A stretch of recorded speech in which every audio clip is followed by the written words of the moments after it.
The wait for highlights from other games, it's almost over. You'll see highlights from across the league in the halftime report, bringing the world around you to life in franchise mode. It doesn't end with CPU highlights. For the first time in any NFL video game, you'll also see your friends' highlights appear at halftime in a multi-user online league. When a friend's highlight is chosen for the show, their customized player card will appear on screen. If it's a highlight from a game with 2 other players in your online league, you'll see each of their player cards. This is something that we've been waiting for so long. I can't wait for this. We've been wanting halftime shows for too long. NFL 2K5 had halftime shows. Chris Berman pulled up the stats, showed highlights from each of the games, etc. They had an end of the week show and everything. This was in 2K5.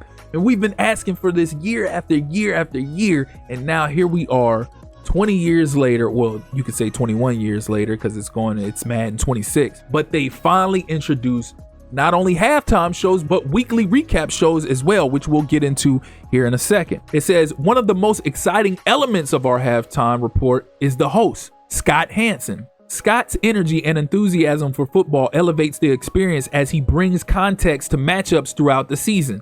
A personal favorite is when he calls out National Tight Ends Day in Week 8 when a touchdown is scored by, you guessed it, a tight end. Additionally, our broadcast package theme songs serve as the foundation throughout the halftime show, giving the experience an epic feel. Now let's get into the weekly recap. We extended our ability to show CPU highlights in halftime report to our weekly recap. This new feature is available on demand in the Franchise Hub as a way to experience highlights from across the league. Just like the halftime report, the weekly recap will also include highlights from other players in your multi-user online league. You'll also get to see your own highlights as well. It's our way of bringing sights to the stats. Scott Hanson also hosts a weekly recap, sharing insights from matchups across the league. Early in the season, you'll hear details mentioned such as a first-year head coach notching the first win of his NFL career. Midway through the season, Scott will call out the teams that are extending win streaks, identify the squads trying to bounce back, and call attention to matchups with playoff implications. As the calendar reaches December, you'll hear about the teams clinching spots in the postseason and others already looking ahead to next year.